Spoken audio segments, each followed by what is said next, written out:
I knew life was going to be hard the moment I went from being the fastest person in my class to just the fastest girl because, puberty happens and like men get a little bit stronger and faster. I took that so personally. I spent like the next 4 years trying to prove to myself that like this is not a thing and that this is just like a made up rumor. And I would like do plank contests with boys. I held a 6-minute plank one time and I still fucking lost. But like that shit ruined me. Hashtag voice 4. Blaming every personal insecurity on some imaginary guy named Josh is honestly next level psychological gymnastics. When someone's automatic response to self-doubt is to externalize it and turn a man into the villain, it can reveal how deeply that negative framing has become part of their coping mechanism. Instead of confronting their own insecurities, they end up treating male behavior as the explanation for everything they're struggling with. And if that mindset carries into a relationship, the other person can end up paying the emotional price for baggage they never created. That's a serious red flag. Situations. And I can tell you that somewhere around like the age of maybe 10, maybe even younger than that, it became crystal clear to me that the boys my age and my size had the physical advantage and it was never going to be any other way ever again. And no, it's not just that men are on average bigger. I boxed a guy that was like my height and approximate size and definitely approximate weight because we weighed in. And I can tell you that when you're just like wailing on him with body shots and he's not moving, there is a serious difference. I have taught tennis to guy friends who could basically hit it harder than me off the bat, despite never really playing tennis before. They don't really hit it in the lines necessarily, but when you do return those shots, you can feel it, like the difference is palpable. And no, I am not an elite athlete, so if anyone wants to start roasting my athletic abilities in the comments, feel free to miss the point. But I actually think that being a mediocre athlete means I'm a better person to speak on this topic. Because could Serena Williams beat a lot of college male tennis players? Maybe, probably. Maybe, but you should not have to be a generational talent to have a shot at first place. You should be able to compete in a league of biological women because that's the entire reason that we separate men and women's sports in the first place. It's not just like a social club so that we can hang out with the girls. It's so that we have a level playing field. I am an above average height girl with above average muscle, and it does not even put me in the bounds of the average guy my age. Part of the beauty of athletics is learning what your body is capable of, but that does involve becoming intimately aware of your limits as well. And I'm sorry, but if someone is trying to say that there is very little athletic difference between biological men and biological women, you just do not understand those limits very well at all. Hashtag voice 4. Blaming every personal insecurity on some imaginary guy named Josh is honestly next level psychological gymnastics. When someone's automatic response to self-doubt is to externalize it and turn a man into the villain, it can reveal how deeply that negative framing has become part of their coping mechanism. Instead of confronting their own insecurities, they end up treating male behavior as the explanation for everything they're struggling with. And if that mindset carries into a relationship, the other person can end up paying the emotional price for baggage they never created. That's a serious red flag. But then I always spar with them and then they get too good for me because they grow up and they become men. And then I have to like start it all over again.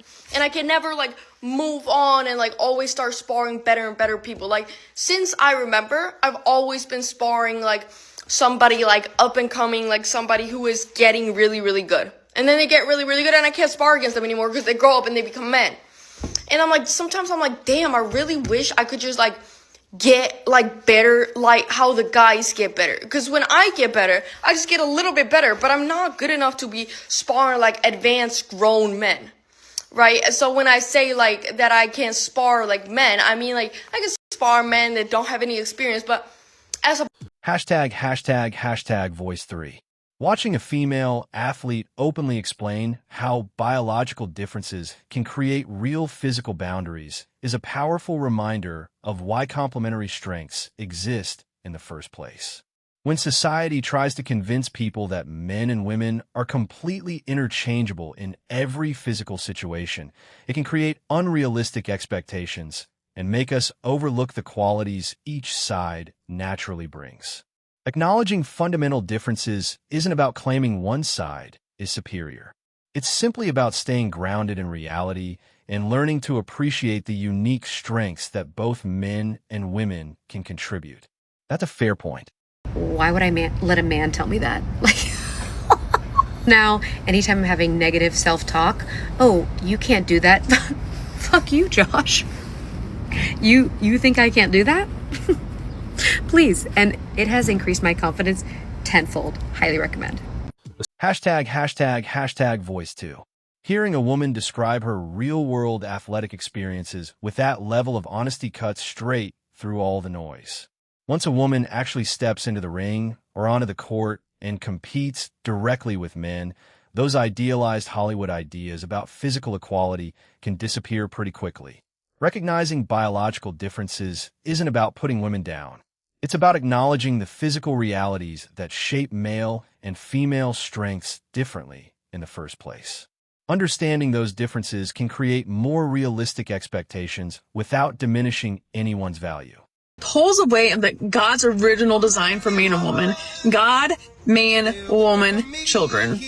And yes, men are the head of the household. And that's what ruined my marriage, because I looked at my husband as my equal, that we were competing with each other, and that I wore the pants, that I made the rules, I had the control. But this is when women no longer listen to understand, they listen to respond. So I'm not saying that we as women are below men. That's not how it is.